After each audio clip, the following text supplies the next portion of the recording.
E aí, pessoal? Tudo certo? Espero que estejam todos bem. Bem-vindos a mais um vídeo das nossas aulas de mecânica clássica.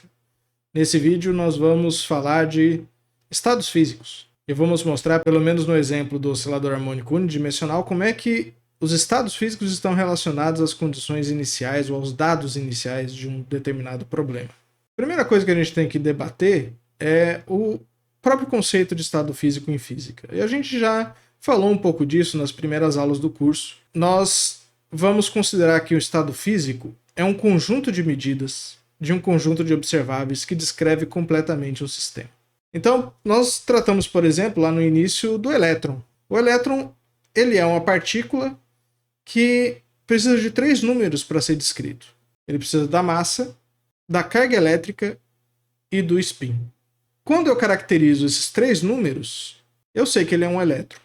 Portanto, esses 3 números caracterizam o estado físico de um elétron. Quando a gente fala em mecânica quântica, os estados físicos eles são caracterizados por essas medidas invariantes. E os observáveis que dão origem a essas medidas, massa, carga elétrica e spin, eles são invariantes dinâmicos do sistema. Ou seja, não importa o que eu faça no meu sistema eletrônico, evolução temporal, rotações, translações, o elétron continua sendo o elétron. Essa noção de estado físico ela pode ser transportada para a mecânica clássica. Portanto, dentro da mecânica clássica, nós também vamos atribuir estados físicos a conjuntos de observáveis. Quando eu descrevo um sistema em mecânica clássica através desses observáveis, eles vão me dar toda a informação que eu preciso sobre o sistema. O porém que existe aí é que, tradicionalmente, um estado físico em mecânica clássica ele é definido de uma forma que não é muito compatível com a física quântica. Então a gente vai dar uma olhada nessa questão no vídeo de hoje. Vem para cá. Então a ideia é falar de estados físicos e relacionar estados físicos a condições iniciais. A gente não vai ser capaz de fazer isso de maneira geral na mecânica clássica ainda, mas eu vou apresentar exemplos de como é que isso pode ser feito. Mas eu vou apresentar 2 exemplos de como é que nós podemos definir os estados físicos de um sistema. Um estado físico é definido por um conjunto de características de um sistema relacionados à medida de um conjunto de observáveis com uma determinada definição de completeza. Certo? Então, o estado físico ele é definido por um conjunto de medidas de determinado conjunto de observáveis, e esses observáveis eles são considerados completos. A questão da definição de completeza depende do sistema físico. Em mecânica clássica, em mecânica quântica e também em teoria quântica de campos, a completeza de um conjunto de observáveis é definida por relações algébricas, que é um assunto que nós não vamos tratar aqui, foge um pouco do nosso escopo. Mas é um assunto de teoria de álgebras e grupos, que pode interessar a vocês quando vocês forem estudar essas disciplinas, principalmente mecânica quântica. Nós vamos definir um conjunto, e que em mecânica clássica vai depender do tempo, e esse conjunto, basicamente, ele vai ser um conjunto de observáveis que eu vou chamar de φ. Vou colocar um índice A aqui. Então eu tenho observáveis φ1, φ2, φ3, φ4, até determinado valor.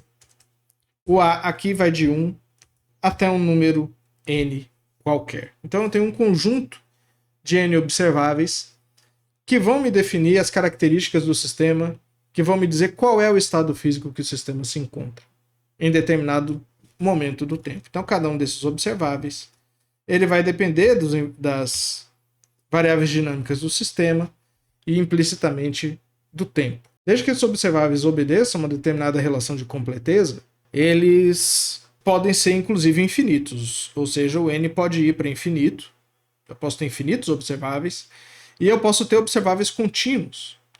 Só que infinitos observáveis e observáveis contínuos geralmente acontecem em teorias de campos. Em mecânica clássica, no geral, os observáveis são contáveis e finitos, ou seja, existe um número determinado deles, e nós vamos trabalhar com essa suposição. Essa definição de estado físico, ela concorda com a definição tradicional da mecânica clássica e concorda com a física quântica e com a física relativística. É assim que a gente define. E é assim também que nós definimos características que determinam a identidade de quase tudo, né? Quando nós estamos andando pela rua e nós encontramos uma pessoa que nós conhecemos, o nosso cérebro computa características dessas pessoas e nós reconhecemos as pessoas através das suas características.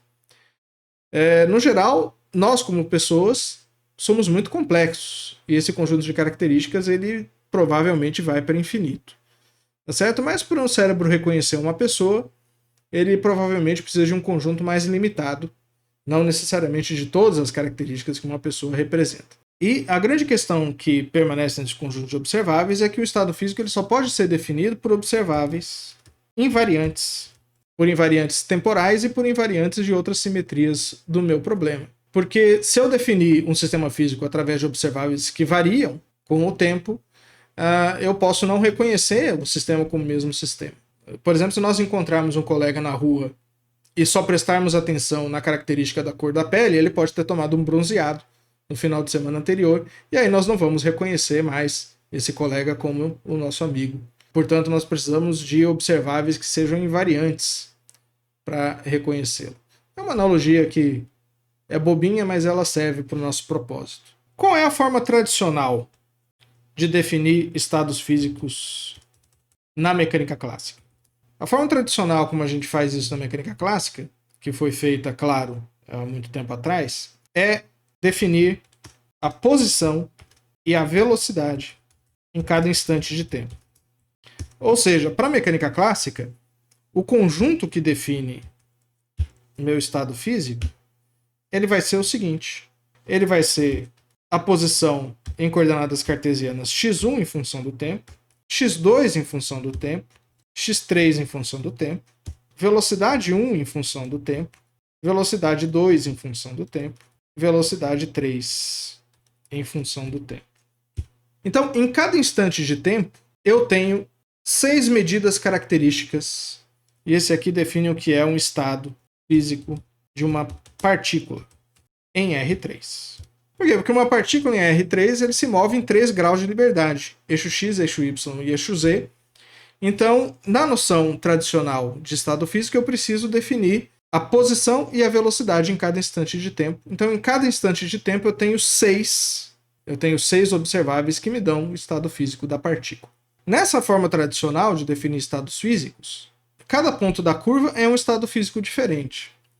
Isso do ponto de vista da mecânica quântica, e até do próprio ponto de vista da definição do estado físico como aquele que define completamente o sistema, não faz muito sentido, mas é o que nós encontramos frequentemente nos livros textos.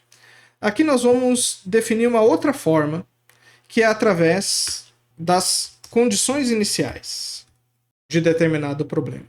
Como é que isso funciona? Bom, como eu tenho a segunda lei de Newton, a segunda lei de Newton me diz que a força que age sobre o sistema é a variação do momento desse sistema com relação ao tempo.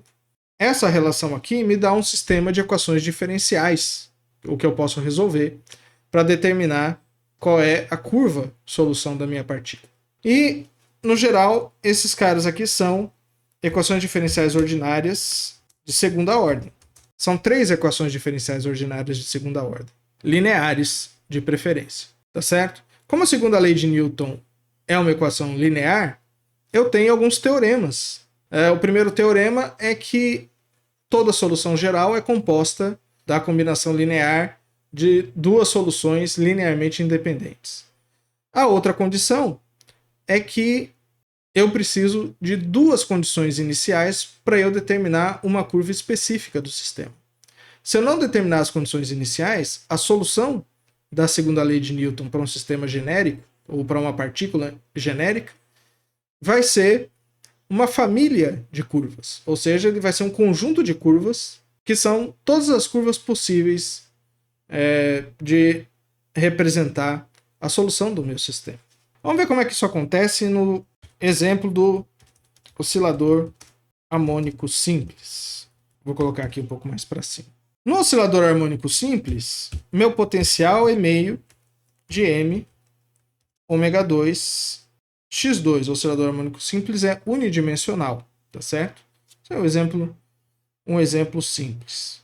Qual que é a minha força? A força é igual a menos o gradiente do potencial. Como aqui eu estou em uma dimensão, o gradiente do potencial aqui é dV dx, que aqui no caso é m ômega 2x. E quando eu coloco na minha segunda lei de Newton, F é igual a dp dt, eu sei que dp dt, agora em uma dimensão, é igual à força, m ômega 2x. E claro, dp dt é mx ponto, como m é uma constante, eu tenho m dx ponto dt igual a m ômega 2x. Aqui então eu tenho derivada segunda. Eu tenho m dos dois lados, como m é diferente de zero. Desculpa, eu tenho sinal negativo aqui, que eu esqueci, portanto sinal negativo aqui. E passando para cá, essa é a equação de movimento do oscilador harmônico simples. Essa equação aqui nós resolvemos num vídeo, e nós vimos que a solução geral para essa equação aqui, ela é a seguinte. Ela é x igual a 1a exponencial de i ômega t menos t0, mais b, um outro coeficiente, n menos i ômega t0. N mais ou menos i ômega delta t são soluções complexas da equação do oscilador harmônico simples. Certo? Números complexos aparecem em física em muitas ocasiões. É só vocês lembrarem que a álgebra dos números complexos ela é definida através dessa relação aqui, ou seja, o número complexo i ele é definido como a solução da equação x² igual a menos 1. Quando eu vou calcular a velocidade, basta derivar essa relação com relação ao tempo, e aí eu tenho i ômega aqui, a exponencial fica a mesma coisa, e aqui eu tenho menos i ômega b, n menos i ômega t. E se eu quiser a aceleração, eu derivo de novo, mas agora eu não vou precisar. Então, devido a essa equação aqui, eu sei que ela depende de uma variável, que é a variável independente do tempo. Mas ela depende de três constantes. Ela depende de A, de B e de T0. T0 é irrelevante. T0 é a hora que eu ligo o relógio. Tá certo? E eu escolho quando eu ligo o relógio. Então T0 é livre.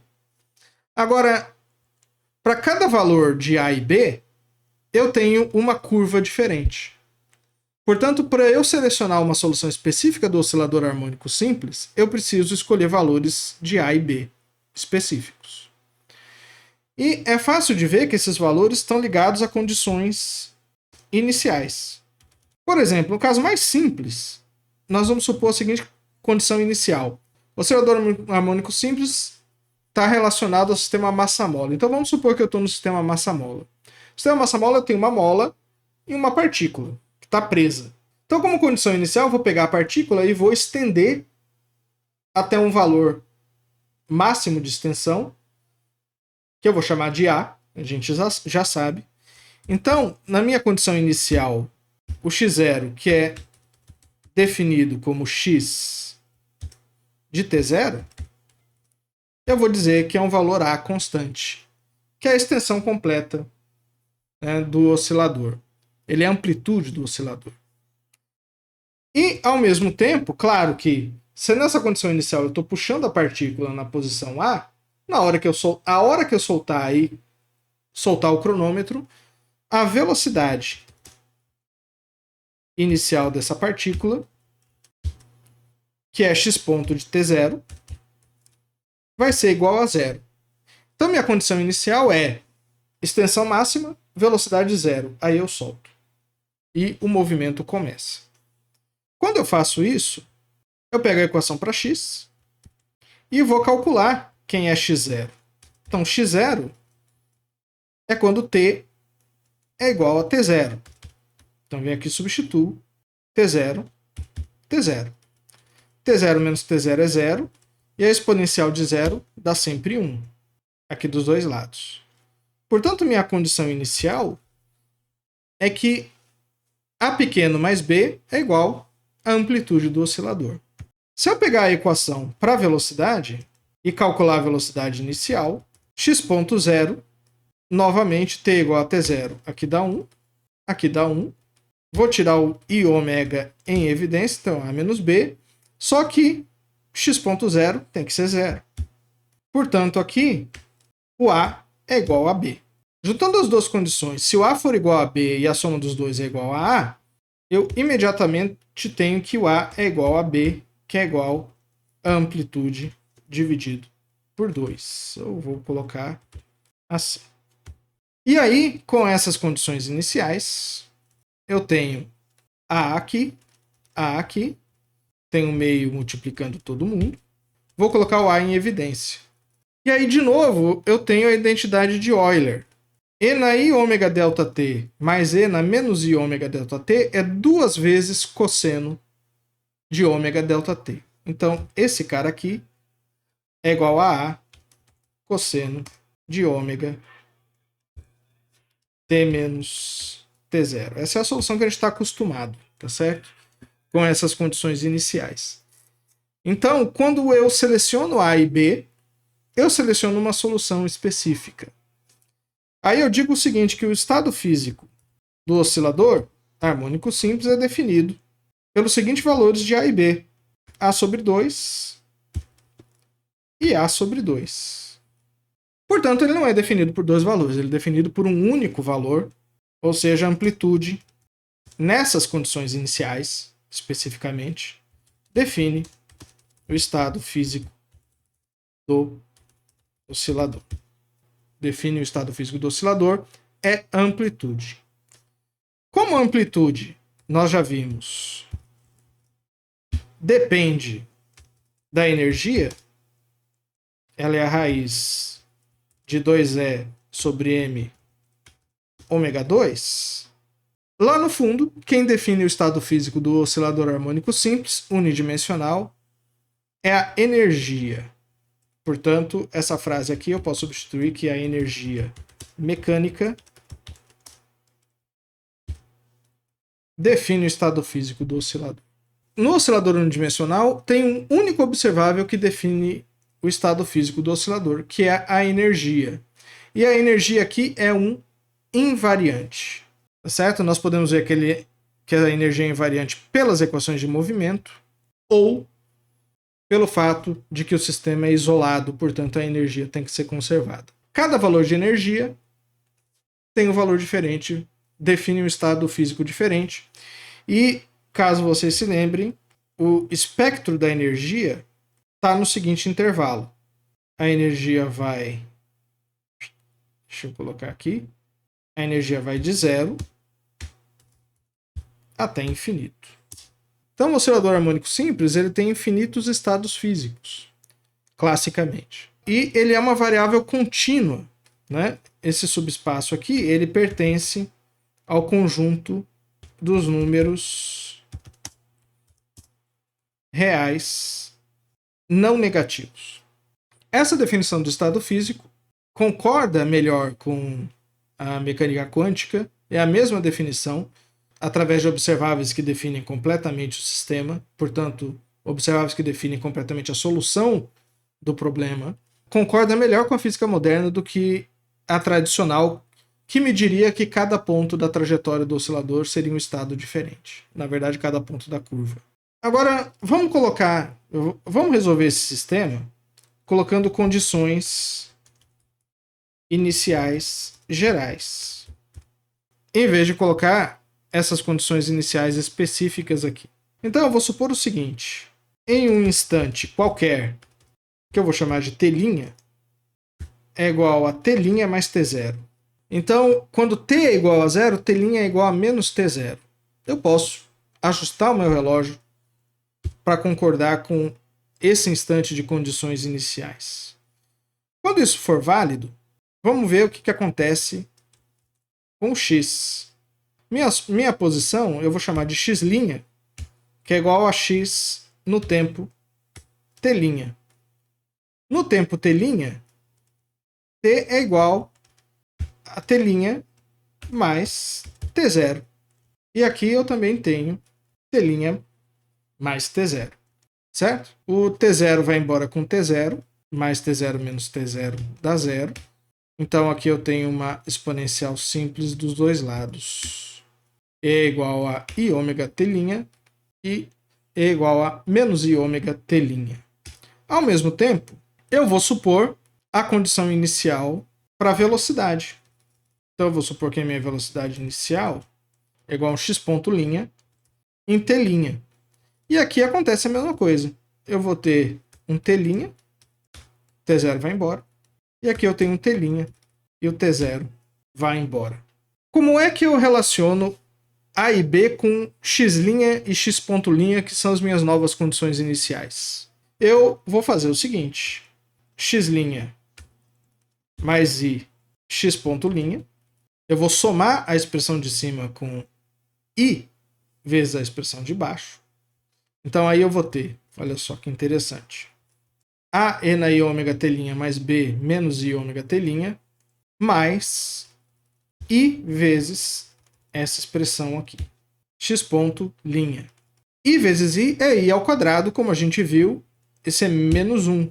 E esse aqui também é menos 1, menos com menos dá mais. Portanto, aqui eu vou ter A, 1 menos ômega E na I ômega T', e aqui eu vou ter B, 1 mais ômega E na menos I ômega T'.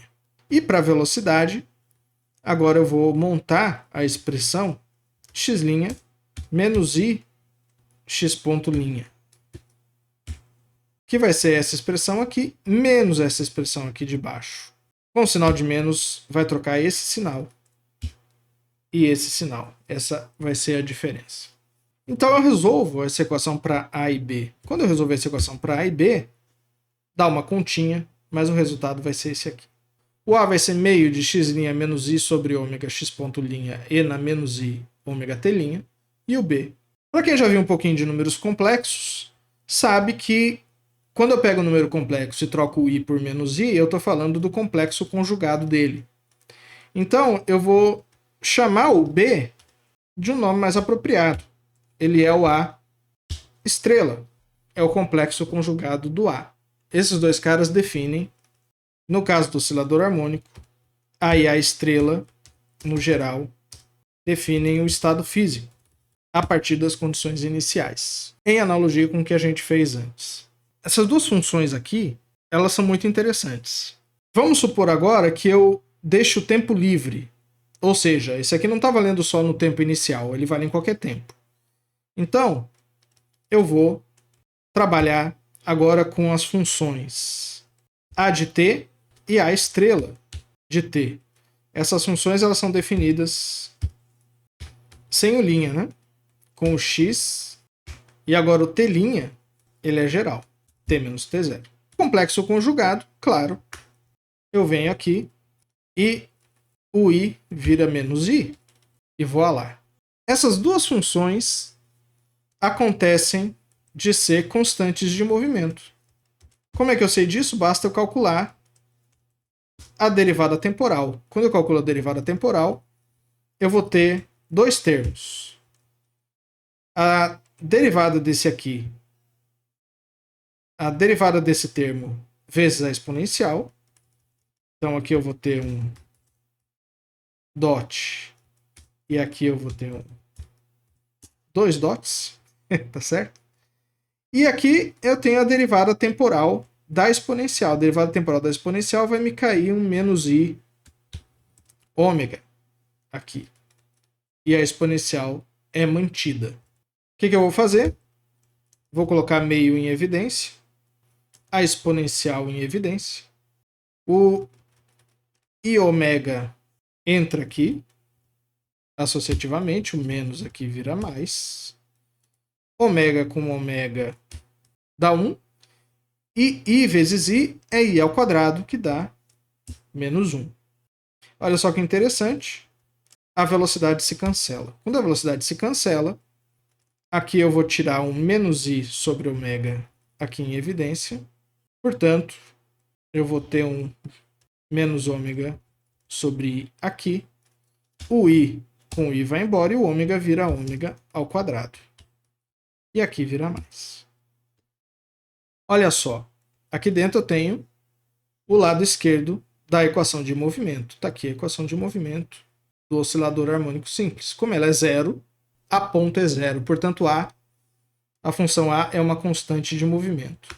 A mesma coisa vai acontecer com A estrela. O A estrela, a única diferença vai ser que o I vai virar menos I, mas se você fizer a conta, esse termo que é a equação de movimento continua mesmo. Então o A ponto é zero. Portanto, embora eles dependam do tempo implicitamente, eles são invariantes. Esses caras aqui, eles aparecem em mecânica quântica. No oscilador harmônico, eles são chamados lá de operadores de destruição e criação. Aqui a gente chama de funções de criação e destruição. A gente só empresta o nome da mecânica quântica, tá certo? O que os operadores fazem em mecânica quântica? Eles criam e destroem estados quânticos do oscilador. Por isso que eles são chamados dessa forma. Então eu tenho o A e o A estrela.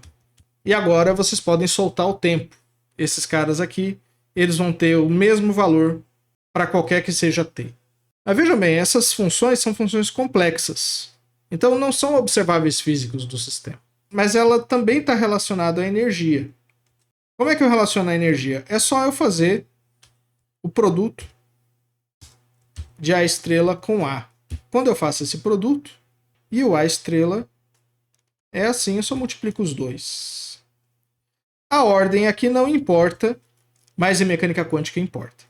Tá certo? Então tem que tomar cuidado quando vocês forem estudar o oscilador harmônico em mecânica quântica. 1 meio com meio dá 1/4. A exponencial de I ômega é a inversa da exponencial de menos I ômega. Esse dá 1. Eu faço a multiplicação aqui dentro dos parênteses.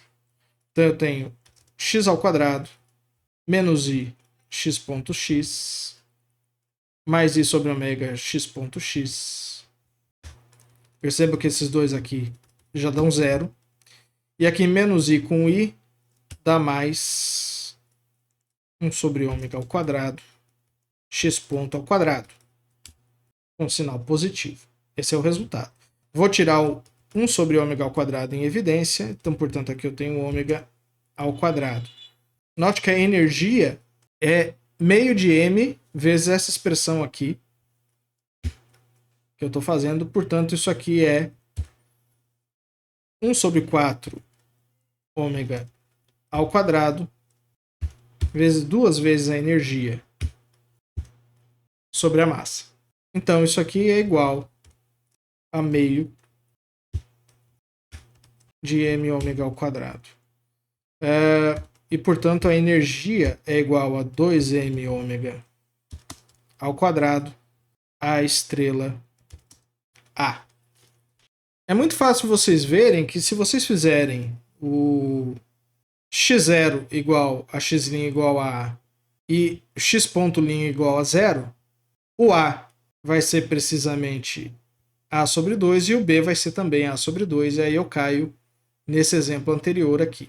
Então vejam bem que, como A e A d'H são números complexos, eu só preciso conhecer um. Então eu volto a ter uma relação da energia com os estados físicos do oscilador harmônico simples, sem problema nenhum. Vamos ver o que acontece com o oscilador harmônico isotrópico. Esse aqui a gente não vai fazer muita conta. Eu pedi para vocês fazerem esse problema numa lista de exercícios e pedi para que vocês encontrassem essa expressão para energia aqui em termos das variáveis ou das coordenadas esférico-polares, né? Aqui o oscilador harmônico isotrópico em termos de R, θ e φ. Quando vocês resolverem esse problema, vocês vão ver que a energia é escrita em termos de R e de uma constante de movimento L ao quadrado, que é definida como um momento angular ao quadrado do sistema. Como o sistema é isolado, a energia é uma constante de movimento e o momento angular também é uma constante de movimento. A gente chama esse cara de L. E lá eu também vou dizer o seguinte para vocês, olha, como o oscilador é isotrópico, ou seja, o potencial só depende da variável R, eu posso escolher meu sistema de coordenadas com a orientação que eu quiser. Então, por exemplo, eu vou escolher o meu eixo E3 na direção do momento angular. Quando eu faço isso, o meu momento angular na direção x e na direção y são os nulos, vocês vão fazer isso no exercício, e portanto o momento angular só tem componente na direção 3. E essa componente na direção 3 vocês vão calcular, vai dar essa expressão, mr2 φ ponto seno ao quadrado de θ, E3. Além disso, o L1 vai ser igual a 0, e o L2 ele não vai ter direção x nem direção y.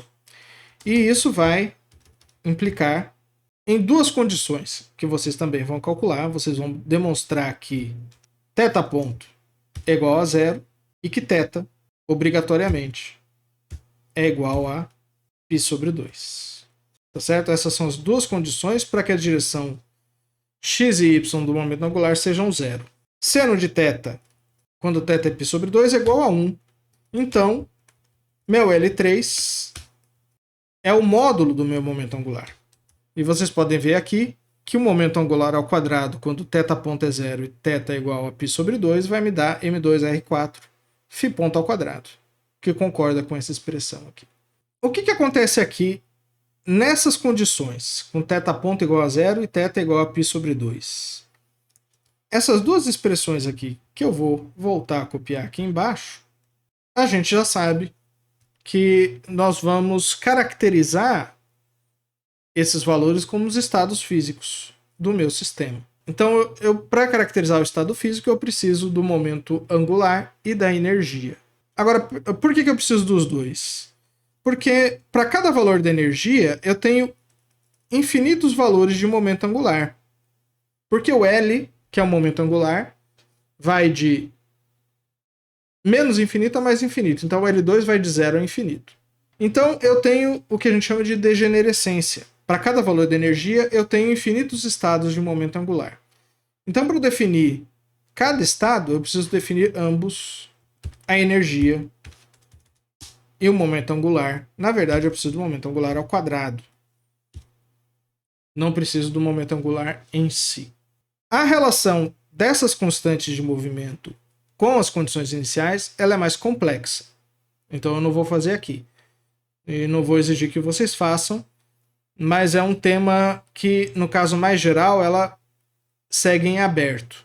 E aqui eu também vou ter operadores de destruição e criação, chamada de álgebra de Schwinger do momento angular. Quando vocês forem estudar mecânica quântica, é possível que vocês estudem essa parte. Mas vocês vão perceber que aqueles estados que vocês vão estudar em mecânica quântica aparecem na mecânica clássica de uma forma muito parecida, com exceção que na mecânica quântica os valores permitidos da energia e do momento angular não vão ser contínuos, como é aqui. O espectro da energia, no caso desse oscilador, ele vai de ômega-L, lembra? Vocês vão calcular que esse é o menor valor que a energia pode ser definida. Então a energia vai de ômega-L a infinito e o momento angular ele está no intervalo de menos infinito a mais infinito. No caso quântico, o espectro desses dois observáveis não vai ser contínuo. Volta para cá. Aqui o objetivo foi esse. Eu quis apenas definir para vocês, de uma maneira coerente com a física moderna, o que são estados físicos em mecânica clássica. Então, nós vimos que os estados físicos em mecânica clássica eles estão relacionados aos invariantes dinâmicos, e que são os invariantes dinâmicos que nós introduzimos nos postulados. Esses invariantes eles estão relacionados às condições iniciais do problema que vocês estiverem resolvendo. Quando a gente for estudar a fórmula dos lagrangianos, a gente vai voltar nesse assunto. Aí vocês vão ver uma coisa interessante, que o número de invariantes dinâmicos que definem o estado físico do sistema tem que ser igual ao número de graus de liberdade do sistema. Isso nós vamos ver e vai complementar esse estudo sobre estados físicos. Mas por enquanto eu só quero que vocês entendam que existem duas propostas de estados físicos para sistemas clássicos. Uma é que diz que o estado físico é o valor da posição e da velocidade em cada ponto da trajetória, e o outro que concorda mais proximamente com a definição do estado físico em mecânica quântica e em teoria quântica de campos, portanto estão relacionados aos invariantes dinâmicos. Então, para esse momento é só. Tenham bons estudos e até o próximo vídeo.